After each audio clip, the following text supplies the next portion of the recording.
हाल ही में किस senior IAS अधिकारी को कैबिनेट सचिव के पद पर नियुक्त किया गया है? नमस्कार दोस्तों, मैं स्वागत करता हूं आप सबका हमारे आज की करंट अफेयर की क्लास में। आज तारीख है दोस्तों 31 अगस्त 2024 और 31 अगस्त 2024 से संबंधित जितने भी करंट अफेयर के क्वेश्चन होंगे आज हम इस वीडियो में कवर करने की कोशिश करेंगे। ये video current affair plus static GK दोनों को सम्मिलित करके बनाई गई है। तो चाहे आप किसी भी एग्ज़ाम की तैयारी कर रहे हो, एसएससी, रेलवे या सिविल सर्विसेज की एग्ज़ाम, सब में करंट अफेयर और सामान्य अध्ययन एक महत्वपूर्ण हिस्सा रखता है। और हम देख भी चुके हैं कि अगले कुछ महीनों में कुछ एग्ज़ाम्स के मेंस आने वाले हैं या कुछ के दोस्तों आपने फॉर्म अप्लाई भी कर चुके होंगे। तो बढ़िया तरीके से तैयारी कीजिए, प्रॉपर अपने नोट्स बनाइए और चीज़ों को लिखते चलिए। जितना ज़्यादा आप लिखेंगे उतना ज़्यादा ही आप चीज़ों को लंबे समय के लिए याद रख पाएंगे। और फिर मैं बोल रहा हूँ, कुछ विद्यार्थी क्या करते हैं, जैसे मान लो उनकी अगर किसी एग्ज़ाम में 4 पोर्शन है, math, reasoning, current affair, GK, science, तो वो किसी एक पोर्शन को लगातार ख़त्म कर देते हैं। पहले पूरा मैथ्स पढ़ लेंगे, पहले पूरा रीजनिंग पढ़ लेंगे, फिर जीके और फिर अपना जो बाकी का बच्चा साइंस है वो पढ़ लेंगे। तो ऐसे आपको तैयारी बिल्कुल नहीं करना है।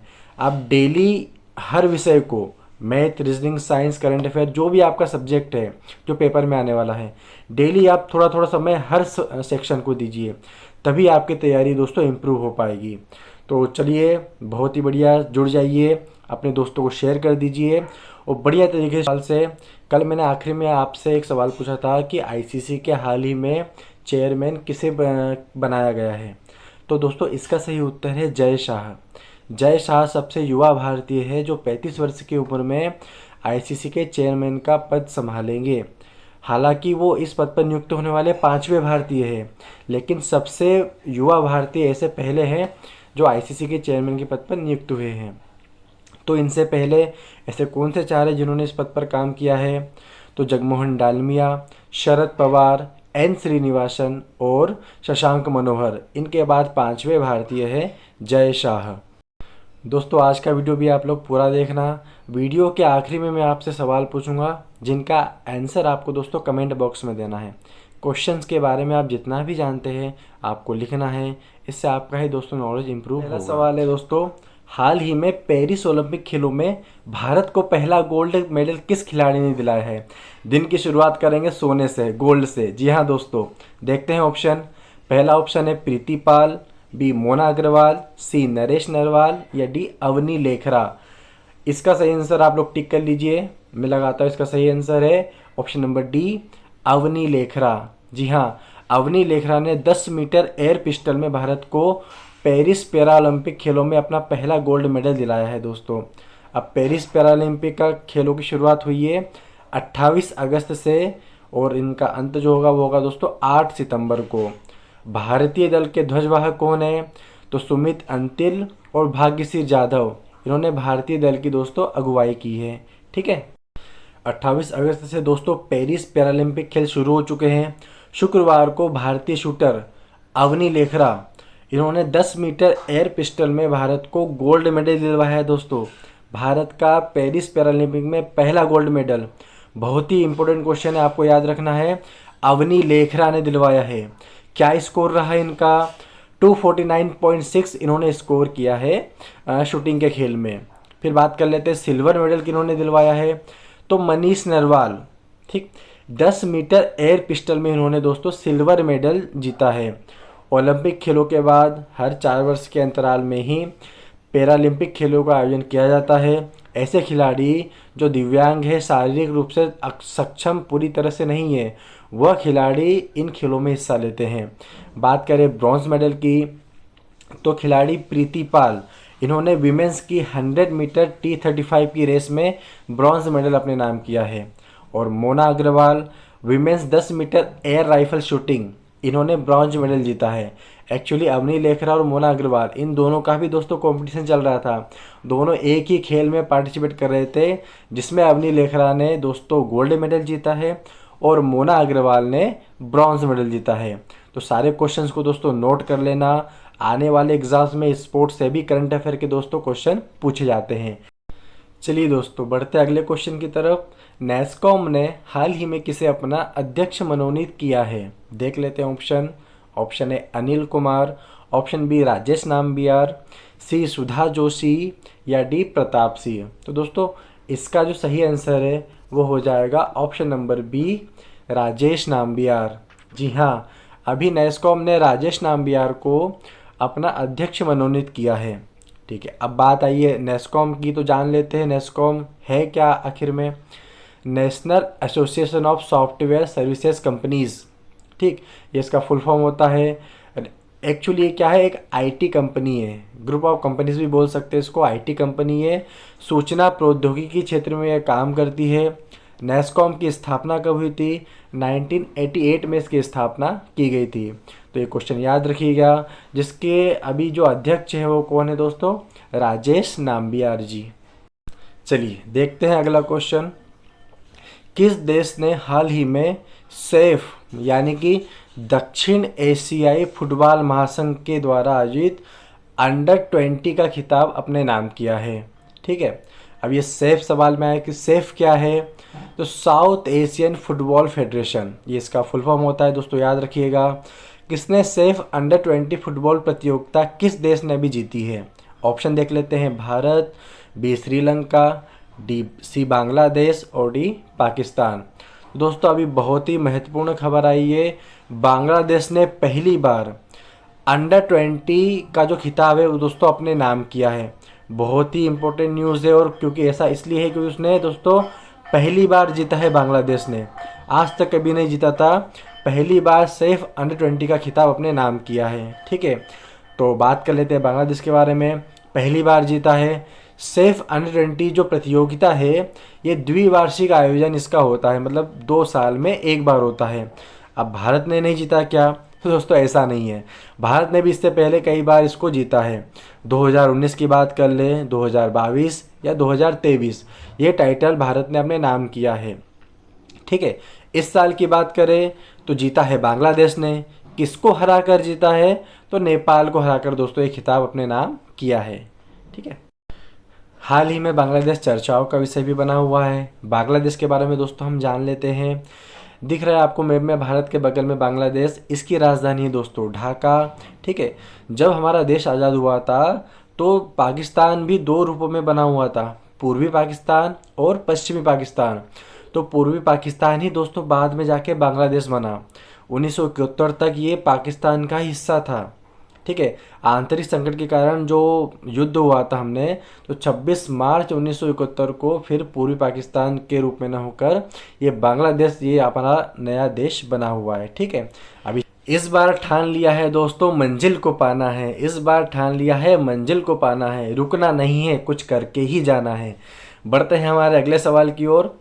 विश्व स्वास्थ्य संगठन ने नेपाल के किस शहर को स्वस्थ शहर घोषित किया है? विश्व स्वास्थ्य संगठन पूरे विश्व की स्वास्थ्य संबंधी जो भी समस्याएं कह लो, जानकारियाँ, नीतियाँ, इन सब में अग्रणी भूमिका निभाता है। तो ऑप्शन देख लेते हैं। काठमांडू, जनकपुर, धुलीखेल या कटारी। तो अभी हाल ही में दोस्तों विश्व स्वास्थ्य संगठन यानी कि WHO ने नेपाल के धुलीखेल नगर पालिका को, ठीक है, धुलीखेल नगर पालिका को नेपाल का स्वस्थ शहर घोषित किया हुआ है। ठीक है, अब जान लेते हैं नेपाल के बारे में। तो आप सब जानते हैं नेपाल की राजधानी है काठमांडू, वहाँ की जो करेंसी है वो रुपया है, मतलब नेपाली रुपया। और विश्व का जो सर्वोच्च शिखर है एवरेस्ट, वहाँ पे उसको सागर माथा बोला जाता है। तो सागर माथा एवरेस्ट जो है वो नेपाल और चीन की सीमा पर ही दोस्तों स्थित है। चलिए देखते हैं अगला क्वेश्चन।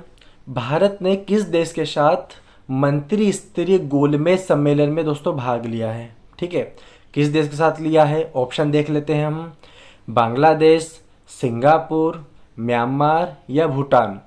तो दोस्तों इसका जो सही आंसर है वो हो जाएगा सिंगापुर, ऑप्शन नंबर बी, ये इसका दोस्तों सही आंसर है। तो ये गोलमेज सम्मेलन है क्या? भारत और सिंगापुर दोनों के बीच मंत्री स्तरीय वार्ता होती है। ये जो अभी हाल ही में संपन्न हुई है, ये दूसरी गोलमेज सम्मेलन या दूसरी मंत्री स्तरीय वार्ता थी दोस्तों। ठीक है, जो कहाँ पर आयोजित की गई है, सिंगापुर ने इसकी मेजबानी की है। देखो आपको दिख रहा है, द्वितीय गोलमेज सम्मेलन का आयोजन किया गया था। तो पहले का कब किया गया था दोस्तों? पहले का किया गया था, पहली मंत्री स्तरीय गोलमेज सम्मेलन 17 सितंबर सन 2022 को की गई थी। अब वो कहाँ की गई थी?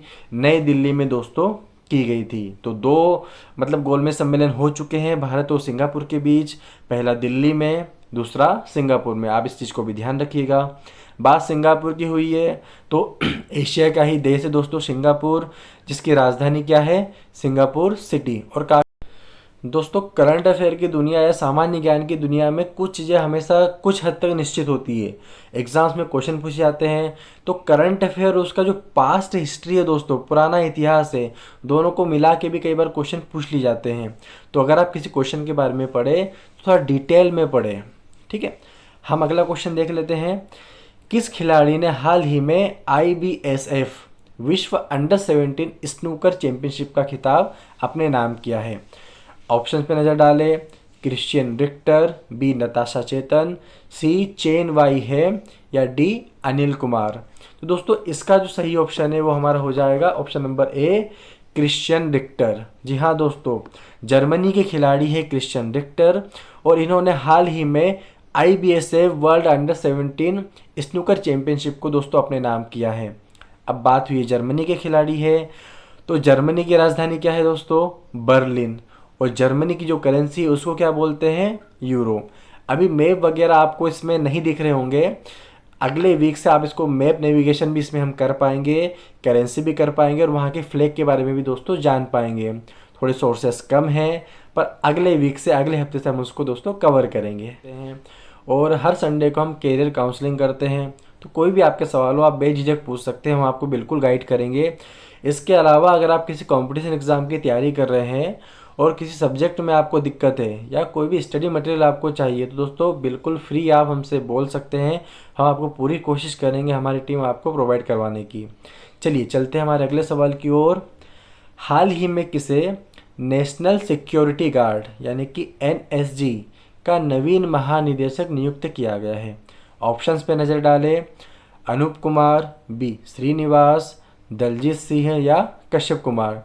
तो दोस्तों NSG नेशनल सिक्योरिटी गार्ड का जो महानिदेशक है वो अभी बी श्रीनिवास को नियुक्त किया गया है। ठीक है, ये 1992 बैच के IPS अधिकारी है।